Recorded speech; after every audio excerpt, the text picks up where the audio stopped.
Hello student, very good evening. I hope you are fine. Welcome to Expert Classes by Manju ma'am. Student, जैसा कि आप सभी लोग जानते हैं कि इस समय आप लोगों का हम मॉडल पेपर स्टार्ट किए हैं। जो हमारे बच्चे बीए या बीएससी कर रहे हों 6 सेमेस्टर में है। विषय कौन सा है स्टूडेंट? तो आप लोगों का विषय है होम साइंस। और इस समय कौन सा यूनिट चल रहा है स्टूडेंट? आप लोगों का यूनिट थर्ड आप लोगों का चल रहा है। यूनिट फर्स्ट स्टूडेंट, देखिए कौन कौन सा यूनिट कंप्लीट हो गया आप लोगों का। तो यूनिट फर्स्ट और सेकंड यूनिट आप लोगों का हमने कंप्लीट कर दिया है।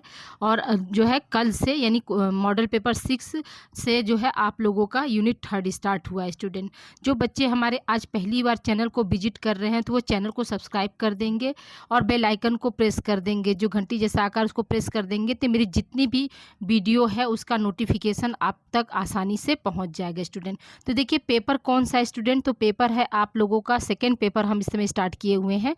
अनुसंधान प्रविधियां एवं लिंग विकास, ये आपका पेपर का नाम है। और मॉडल पेपर कौन सा स्टूडेंट आप लोगों का? तो मॉडल पेपर आप लोगों का जो है 7वां मॉडल पेपर है स्टूडेंट। ठीक है, कौन सा मॉडल पेपर है आप लोगों का? 7वां मॉडल पेपर है आप लोगों का। तो चलिए स्टूडेंट, हम लोग बिना समय गंवाए स्टार्ट करते हैं आप लोगों का। तो देखिए क्वेश्चन क्या है आप लोगों का। तो क्वेश्चन है स्टूडेंट आप लोगों का कि प्राथमिक स्रोत एवं द्वितीयक स्रोत में क्या अंतर होता है। प्राथमिक स्रोत यानी द्वितीयक स्रोत में क्या अंतर होता है, यानी प्राइमरी डाटा और सेकेंडरी डाटा में क्या डिफरेंस है। कल की क्लास में आप लोगों को हम प्राइमरी डाटा और सेकेंडरी डाटा क्या होता है इसके बारे में हमने बताया। और आज की क्लास जो है आप लोगों का जो है प्राइमरी डाटा और सेकेंडरी डाटा में क्या अंतर होता है और प्राइमरी डाटा और सेकेंडरी डाटा जो है हम कैसे प्राप्त कर सकते हैं इसके बारे में जो है आज की क्लास है स्टूडेंट। तो देखिए आइए हम स्टार्ट करते हैं स्टूडेंट। तो प्राथमिक स्रोत तथा द्वितीयक स्रोत में निम्न अंतर होता है। तो पहला क्या है आपका प्राथमिक स्रोत में हम देखते हैं कि अनुसंधानकर्ता द्वारा, ठीक है, प्राइमरी डाटा क्या होता है? अनुसंधानकर्ता द्वारा क्षेत्र में जाकर प्रथम बार संकलित किए जाते हैं। यानी जो अनुसंधानकर्ता होता है, जो रिसर्चर होता है, वो क्या है, वो पहली बार जाकर जो है लोगों के बीच में जाकर मतलब प्राइमरी डाटा जो है वो संकलित करता है यानी एकत्रित करता है। और इसमें क्या है सेकेंडरी डाटा में क्या अंतर होता है? तो अनुसंधानकर्ता द्वारा क्षेत्र में जाकर संकलित नहीं किए जाते हैं, वरन प्रकाशित और अप्रकाशित प्रलेख पत्र पत्रिकाओं पांडुलिपि आदि के उपयोग से प्राप्त किए जाते हैं। यानी यहाँ पे क्या हो रहा है, यहाँ पे जो है अनुसंधानकर्ता जो है रिसर्चर है, जो खोज करता है, वो क्या है, वो जो है मतलब क्षेत्र में नहीं जा रहा है बल्कि घर बैठे बैठे जो है प्रकाशित और अप्रकाशित, ठीक है, प्रकाशित व अप्रकाशित जो भी प्रलेख होते हैं, पत्र पत्रिका होते हैं, वो उससे क्या कर रहा है, अपने जो है शोध समस्या से संबंधित जो है मैटर वो वहाँ से ले रहा है। ठीक है, पहला अंतर ये हो गया। दूसरा हम देखते हैं दूसरा अंतर क्या होता है। तो दूसरा अंतर है कि प्राथमिक एवं, ठीक है, प्राथमिक तथ्य कच्चे माल की भांति होते हैं, इनका सांख्यिकी विश्लेषण व निर्वचन बाकी होता है। ठीक है, तो जो यानी कहने का मतलब क्या हुआ कि जो पहली बार हम कोई चीज़ हम ले रहे हैं तो उसमें हम क्या देखते हैं, वो हमारा रॉ मटेरियल। तो रॉ मटेरियल पहले क्या होता है, भोजन कैसे बनता है स्टूडेंट? तो भोजन तब तैयार होता है ना जब हम रॉ मटेरियल को अच्छे से पकाकर बनाते हैं, तब वो हमारा क्या होता है, भोजन बन जाता है। लेकिन जब तक क्या है वो रॉ मटेरियल है तो वो क्या है, प्राथमिक तथ्य की तरह है। ठीक है, फिर क्या है उसका सांख्यिकी विश्लेषण एवं क्या है, निर्वचन यानी एनालिसिस जो होता है वो बाकी होता है। द्वितीयक में क्या होता है, द्वितीयक तथ्य तैयार उत्पादित वस्तुओं यानी फिनिश प्रोडक्ट की भांति होते हैं और ये उपयोग के लिए तैयार रहते हैं। जैसे अब क्या है, खाना बन गया तो हम खाना खा सकते हैं ना, भोजन कर सकते हैं। लेकिन जब तक अगर सिर्फ चावल अलग हो, दाल अलग हो, सब्जियां माने खड़ी हो, आटा इसी तरह से हो, तो जब हम चावल में पानी डालकर पकाएंगे तब हमारा चावल बनेगा, दाल में पानी डालकर पकाएंगे तो हमारा दाल बनेगा, सब्जियों को काट कर धुल कर फिर पकाएंगे तो हमारा सब्जी बनेगा, फिर आटा गूँथ कर हम रोटी बनाएंगे तो क्या होगा, तब हमारी रोटी बनेगी। तब क्या होता है, तब वो क्या है तब पकेगा, पकने के बाद क्या है वो तब हमारा सेकेंडरी में हो जाएगा। लेकिन जैसे ही वो अगर वो कच्चा रूप में है तो वो हमारा क्या है, प्राइमरी है।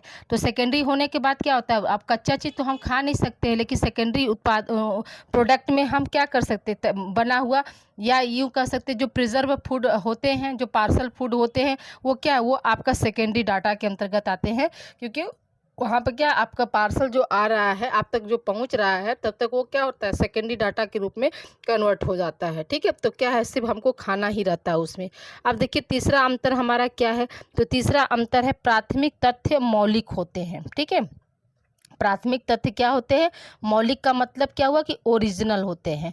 प्राथमिक तथ्य क्या होते हैं, ओरिजिनल होते हैं, क्योंकि वो तुरंत उनका होता है। जैसे ताज़ा खाना क्या हुआ, हमने तुरंत बनाया तो वो ओरिजिनल। बासी खाना क्या हुआ, वो हमारा क्या है मतलब ओरिजिनल नहीं होते हैं, वो कई दिन के रखे हुए हैं तो उसमें क्या है ओरिजिनल नहीं होते। तो ये याद रखिएगा कि जो प्राथमिक तथ्य होते हैं वो क्या होते हैं, ओरिजिनल होते हैं, और जो द्वितीयक तथ्य होते हैं मतलब द्वितीयक तथ्य मौलिक नहीं होते हैं, यानी ओरिजिनल नहीं होते हैं। चौथा अंतर क्या है हमारा, अनुसंधानकर्ता द्वारा स्वयं संकलित किए जाने के कारण अधिक विश्वसनीय माने जाते हैं।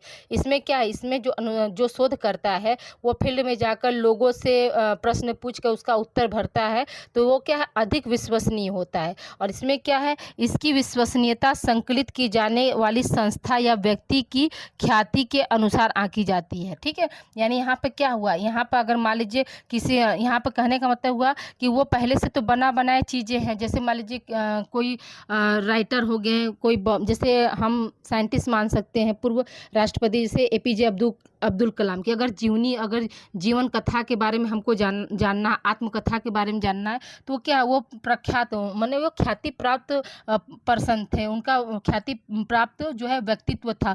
तो वो क्या होगा, वो हमारा जैसे कि वो ख्याति प्राप्त है, मतलब उनका पद बहुत ऊंचा था। तो वहाँ पर क्या होगा, जो भी हम लेंगे उनसे जीवन से संबंधित जो भी घटनाएं, जो भी एविडेंस अगर हम उसको लेते हैं तो वो क्या है, वो हमारा जो है मतलब उनके ख्याति, उनके पद के अनुसार वो उसमें विश्वसनीयता पाई जाएगी। लेकिन यहाँ पर क्या है, जो प्राइमरी डाटा होता है तो उसमें क्या है, व्यक्ति जाकर फेस टू फेस मिलता है और डाटा कलेक्शन करता है, तथ्य को लेता है, इसलिए यहाँ पर क्या है अधिक विश्वसनीयता पाई जाएगी। ठीक है, अब देखिए पांचवा हमारा क्या है, पांचवा है कि प्राथमिक तथ्यों को संकलित करने में अधिक धन व समय लगाना पड़ता है। जो प्राइमरी डाटा होता है उसमें क्या होता है, धन और समय जो है अधिक लगता है। लेकिन जो द्वितीयक डाटा होता है उसमें क्या है, द्वितीयक तथ्यों के प्राप्त करने में अपेक्षाकृत कम समय, धन और समय कम लगता है। ठीक है, तो याद रखिएगा क्यों, क्योंकि वो चीज़ें क्या है बनी बनाई है और हमको क्या है सिर्फ वहाँ से लेकर लिखना है, करना है। तो उसमें क्या है हमारा समय भी कम लगेगा, हमारी मेहनत भी कम लगेगी और हमारा पैसा भी कम लगेगा। लेकिन जो प्राइमरी डाटा है तो उसमें हम क्या कर रहे हैं, उसमें हमारा समय भी हमको अधिक देना पड़ेगा, हमको धन भी अधिक देना पड़ेगा और हमको क्या है परिश्रम भी अधिक करना पड़ता है। तो ये 5 पॉइंट क्या हुए आपके प्राइमरी और सेकेंडरी डाटा में अंतर हुए। अब देखिए छठा अंतर हमारा क्या है, इसको देख लेते हैं। छठा अंतर है आपका कि प्राथमिक, एक मिनट थोड़ा सा और बड़ा कर ले, हाँ देखिए, प्राथमिक तथ्यों को संकलित करने में प्रत्यक्ष निरीक्षणकरण, प्रश्नावली, अनुसूची आदि उपकरणों का सहारा लिया जाता है।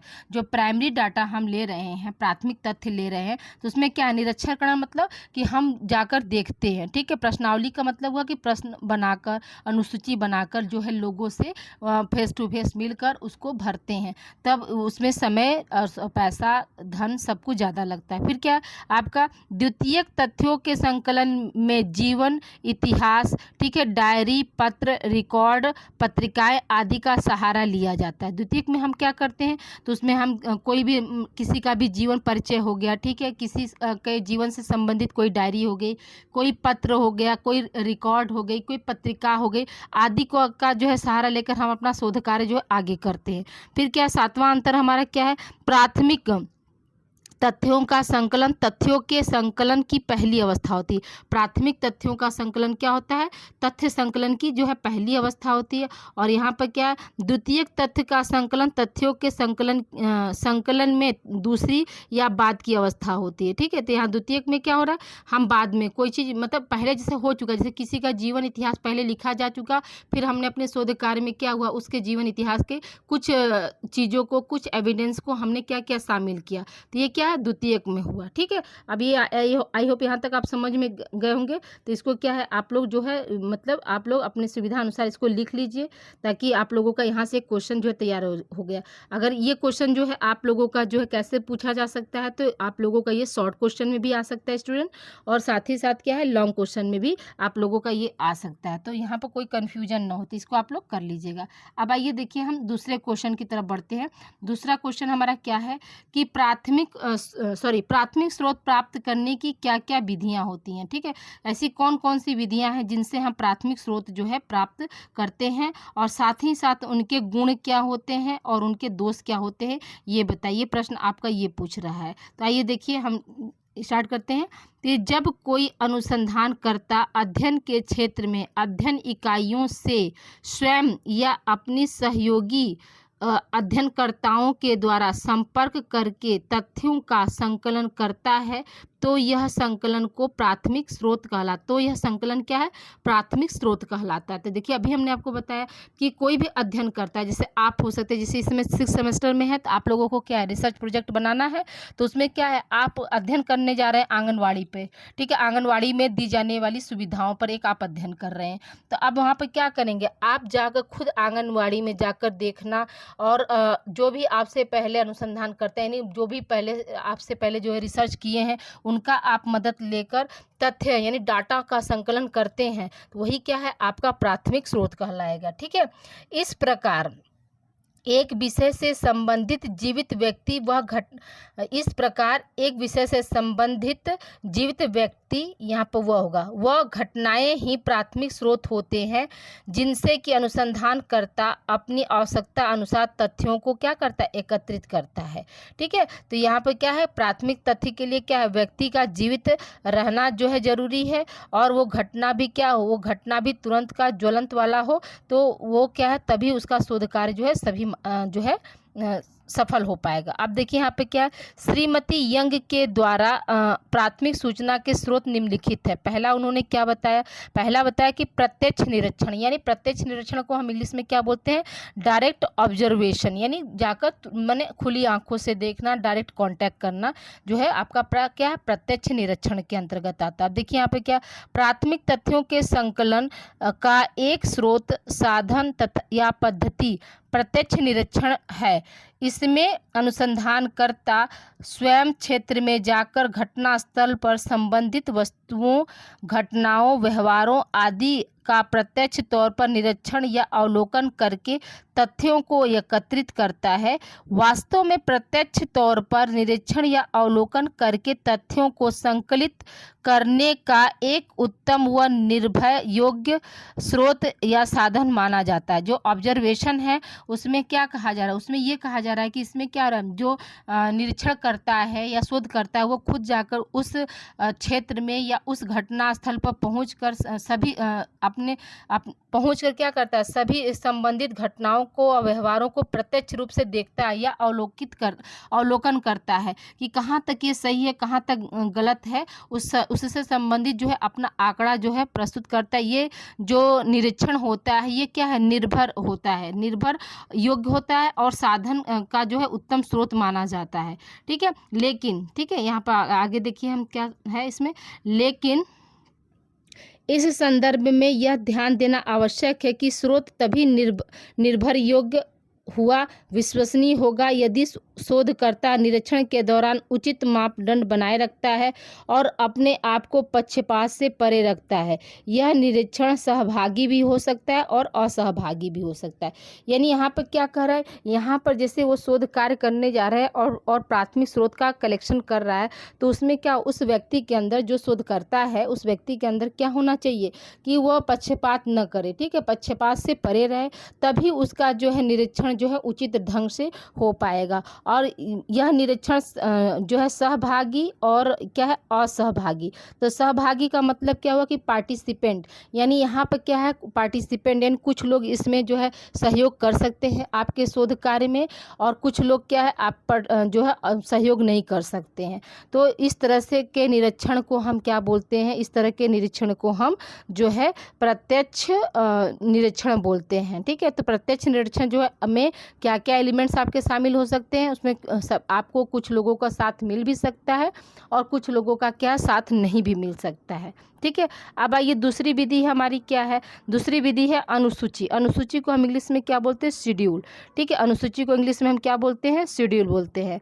अब देखिए यहाँ पर क्या है कि यह प्रश्नावली के समान ही होती है, यानी क्वेश्चनार के समान ही होती है, लेकिन कि अंतर केवल इतना होता है कि इस अनुसंधानकर्ता, ठीक है, नहीं सॉरी इसमें होगा यहाँ पर, ठीक है, इसमें अनुसंधानकर्ता स्वयं क्षेत्र में जाकर एवं सूचनादाताओं से संपर्क करके उत्तर प्राप्त करता है और प्राप्त उत्तरों को निर्धारित स्थानों पर भर देता है।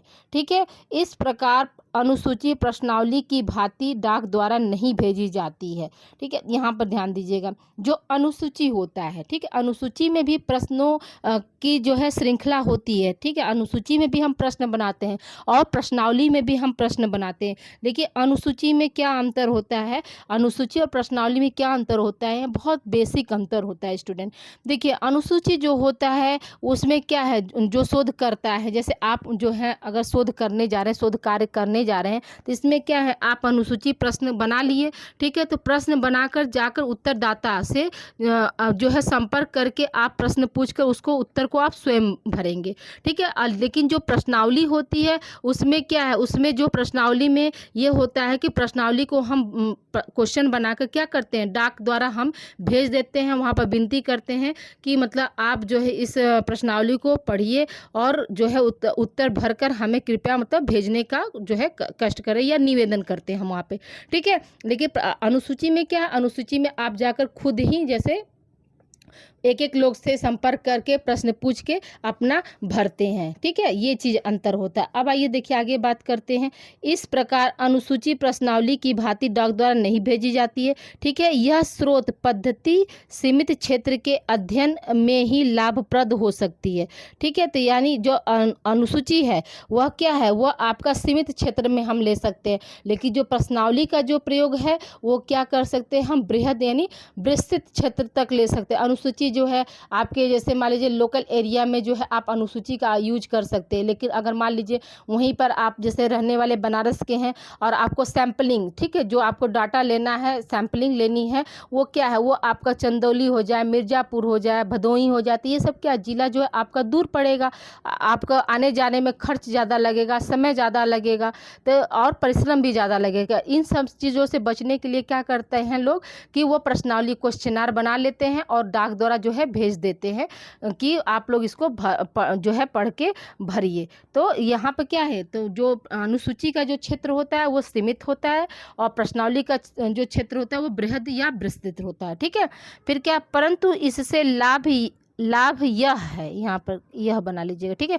यह है कि इसके द्वारा अशिक्षित व्यक्तियों से भी सूचनाओं प्राप्त किए जा सकते हैं। ठीक है, अशिक्षित व्यक्तियों से भी सूचनाएं होगा। ठीक है, यहाँ पर सूचनाएं प्राप्त की जा सकती हैं और अनुसूची में दिए गए प्रश्न पूछने और उत्तर प्राप्त करने का पूर्ण रूप से अनुसंधानकर्ता का होता है। ठीक है, पूर्ण रूप से कार्य जो होता है उसमें क्या होता है, अनुसंधानकर्ता का होता है। समझ में आया मेरी बात।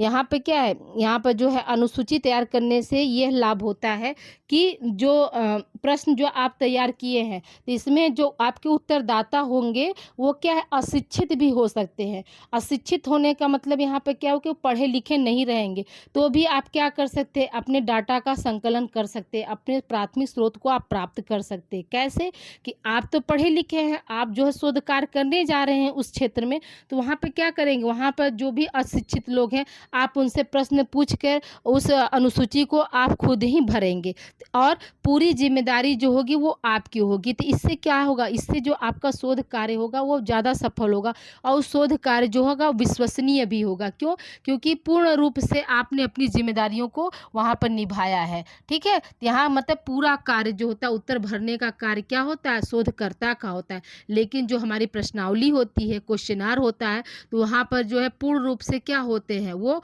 उत्तरदाता के ऊपर डिपेंड करता है। उत्तरदाता इसके लिए क्या है, प्रश्नावली के लिए क्या होता है, उत्तरदाता का पढ़ा लिखा होना जरूरी होता है। लेकिन अनुसूची के में क्या होता है, शेड्यूल में क्या होता है, उत्तरदाता जो है आपके अनपढ़ भी हो सकते हैं। आई होप ये पॉइंट आप लोगों को क्लियर हो गया होगा। अब आइए हम देखिए तीसरे जो है विधि की तरफ चलते हैं।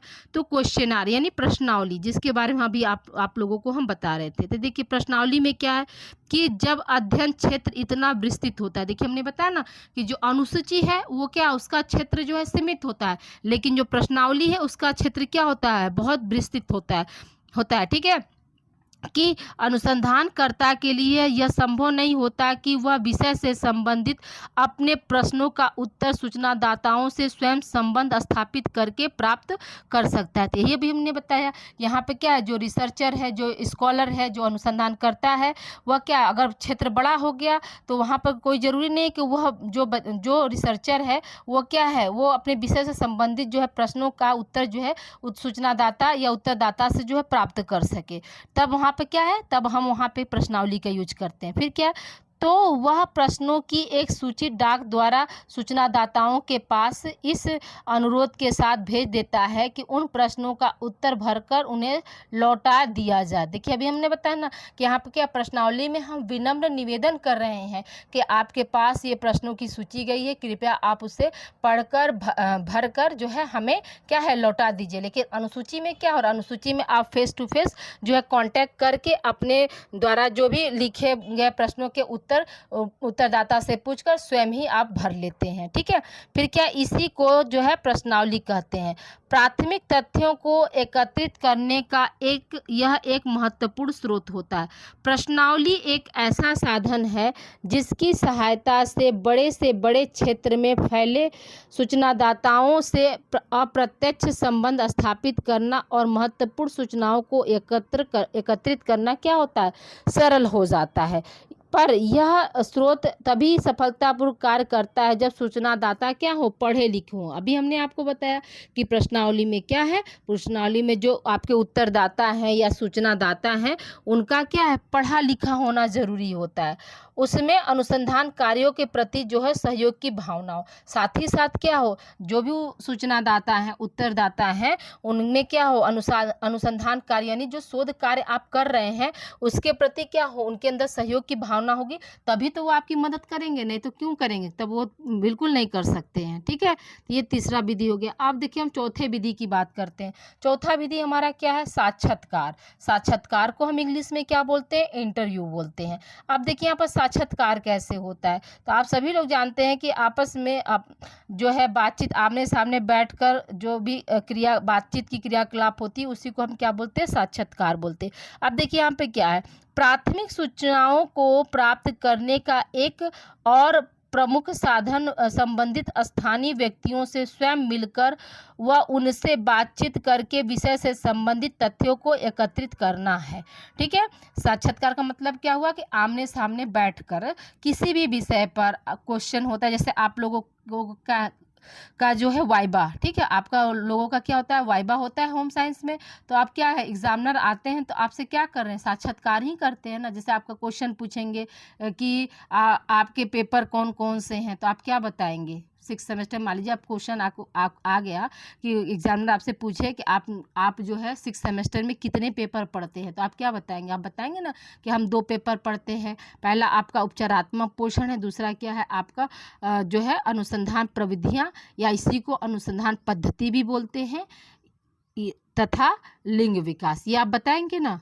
तो ये चीज़ें हैं। तो क्या हुआ, ये आपका इंटरव्यू के तरीका। फिर पूछ सकते हैं कि आपका मेजर सब्जेक्ट क्या था, आपका माइनर सब्जेक्ट क्या था, टोटल आपने मेजर माइनर मिला के कुल कितने पेपर पढ़े, तो आप बता सकते हैं कि हम लोगों का क्या है, 3 शुरू में माइनर था, 1 मेजर था, 1 को करिकुलर था, 1 स्किल डेवलपमेंट था, यानी टोटल मिला के आप लोगों ने राउंड फिगर क्या है 6 पेपर जो है BA में पढ़ा। मेजर को मतलब जो आपका मेजर मतलब मेन सब्जेक्ट, मेजर मतलब क्या हुआ, मेन सब्जेक्ट आपका क्या हुआ, जैसे आपने जो भी लिया हो, आपने होम साइंस लिया हो, समाजशास्त्र लिया हो, हिंदी लिया हो, तो ये तीनों क्या होगा, मेजर हो गया। और माइनर क्या हुआ, इन तीनों से बिल्कुल डिफरेंट, यानी आपने अगर मेजर में हिंदी, समाजशास्त्र, होम साइंस ले लिया तो फिर माइनर में उसको नहीं ले सकते हैं। ये चीज़ आप लोगों को पता है, ठीक है। तो वही चीज़ है यहाँ पर। अब आगे देखिए हम क्या बात करते हैं।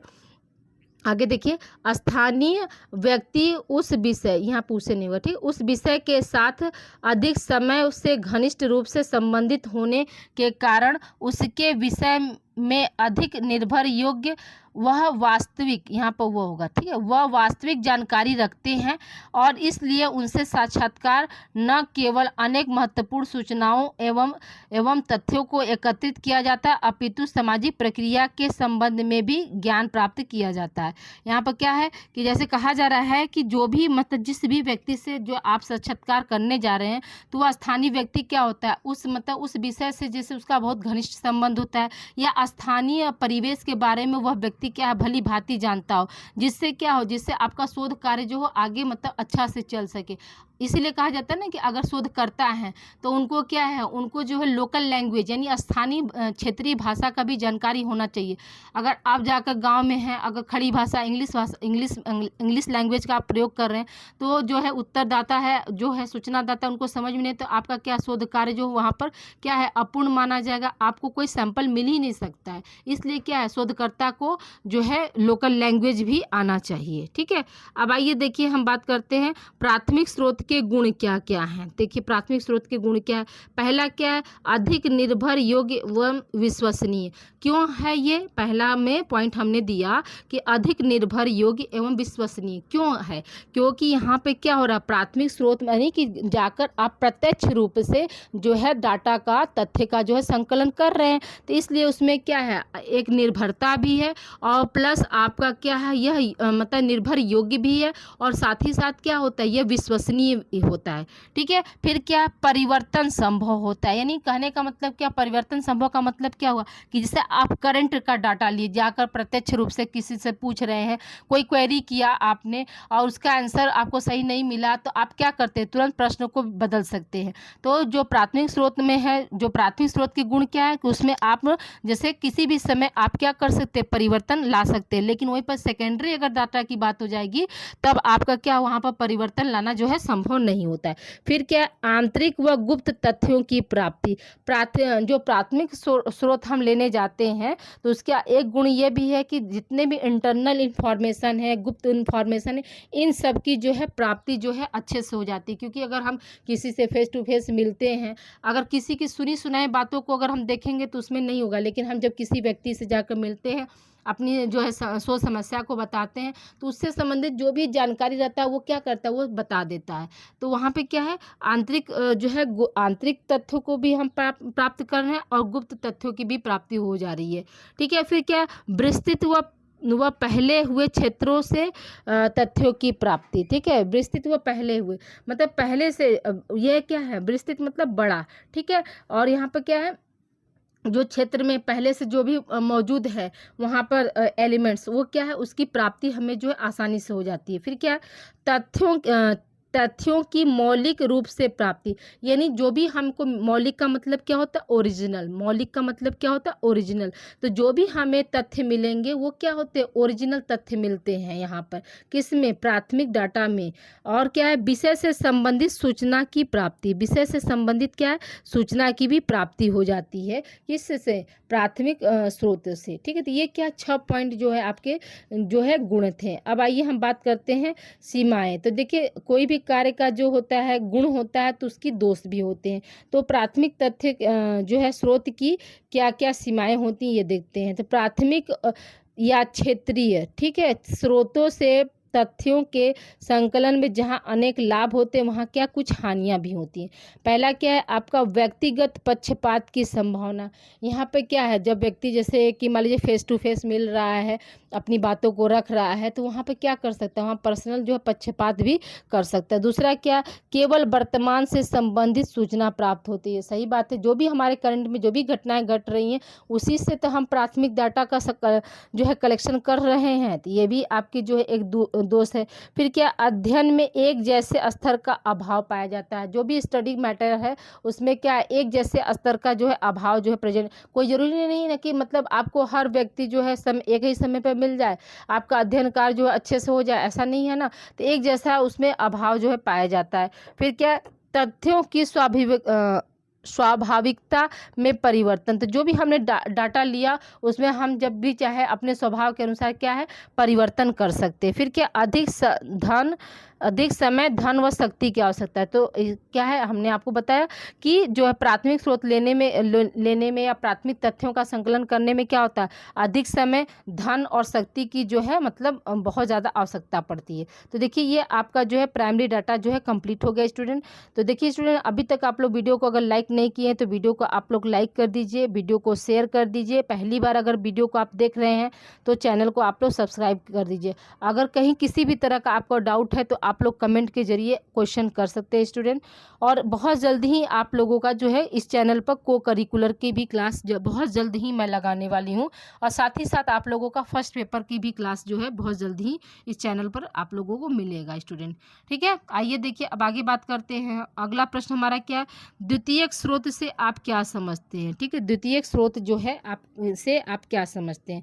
तो देखिए, द्वितीयक या प्रलेखी स्रोत में प्रलेखित स्रोत वे होते हैं। ठीक है, वे होते हैं, यहाँ पर वे होगा, वे होते हैं जो प्रकाशित अप्रकाशित समस्त लिखित सामग्री का प्रतिनिधित्व करते हैं। देखिए, द्वितीयक स्रोत में हमने आपको क्या बताया, कल से ही आप लोगों को ये बता रहे हैं कि जो द्वितीयक स्रोत होता है, सेकेंडरी डाटा जो होता है वो क्या है, वो मतलब बीता हुआ कल एक तरह से होता है। उस पर क्या है, कार्य किया जा चुका है, वो क्या है प्रकाशित हो चुका है। जैसे कि आपकी किताबें हो गई, ठीक है, किसी की जीवन कथा हो गई, डायरी हो गया, पत्र हो गया, मैगजीन हो गया आपका, और जनगणना हो गई। ये सब क्या, सब आपके सेकेंडरी डाटा यानी द्वितीयक स्रोत के अंतर्गत आते हैं।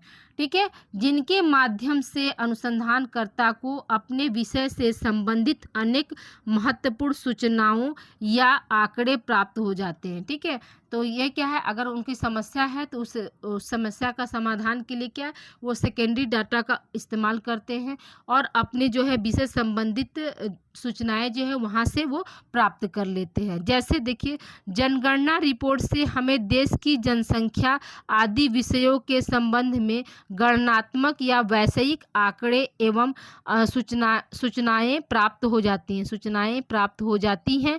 उन्हें एकत्रित करना किसी भी व्यक्तिगत या सामूहिक अनुसंधानकर्ता के लिए क्या है, संभव नहीं होता है। ठीक है, तो जनगणना का जो रिपोर्ट होता है वो क्या है, वो हमारा जो है एक तरह से मान लीजिए जो सेकेंडरी डाटा में आएगा। लेकिन हाँ, जो जनगणना करने जा रहे हैं, देख लीजिए दोनों चीज़ों को आप समझिए ध्यान से। जो जनगणना करने जा रहे हैं, जनगणना करना, तो वो आपका प्राइमरी डाटा में आएगा। लेकिन जनगणना अगर हो चुका है, जैसे 2011 की जनगणना, तो वो क्या हुआ, वो हो चुका है ना, तो वो हमारा सेकेंडरी डाटा में आएगा। लेकिन अगर आ जाए कि नहीं 2025 में भी जनगणना कराना है, तो 2025 का जो जनगणना होगा वो क्या प्रेजेंट में अगर हो रहा है तो वो हमारा क्या प्राइमरी डाटा में आएगा। ठीक है, अब देखिए यहाँ पर क्या है, इस प्रकार एक विषय से संबंधित एक व्यक्ति के पत्रों, डायरी से उस व्यक्ति के आंतरिक जीवन, मनोभाव तथा अन्य अनेक बातों का जिस रूप में हमें पता लगता है वह किसी भी प्राथमिक स्रोत में हमें कदापि नहीं मिल सकता है। ठीक है, तो किसी का जीवन परिचय पढ़ना है, किसी की डायरी पढ़नी है, तो उसमें जो भी मतलब हमको उसकी भावनाएं, तो ये सब कुछ क्या सब हमको पता मिल सकता है। लेकिन अगर उसको हम सोचेंगे कि नहीं प्राथमिक स्रोत में वो हमको मिल जाए, तो ये चीज़ें क्या है, संभव नहीं है। ठीक है, द्वितीय प्रलेखित स्रोत के अंतर्गत विद्वानों द्वारा, ठीक है, कौन कौन चीज़ होता है विद्वानों द्वारा, तो देखिए ग्रंथ लिखा गया है, सर्वेक्षण किया गया है, रिपोर्ट तैयार की गई है, संस्मरण होता है, यात्रा वर्णन होता है, पत्र होती है, डायरी होती है, ऐतिहासिक प्रलेख होते हैं, सरकारी आंकड़े होते हैं, रिकॉर्ड होते हैं, और तथा अन्य अप्रकाशित रिकॉर्ड आदि भी क्या होते हैं, इस सब में क्या है सेकेंडरी डाटा में आपके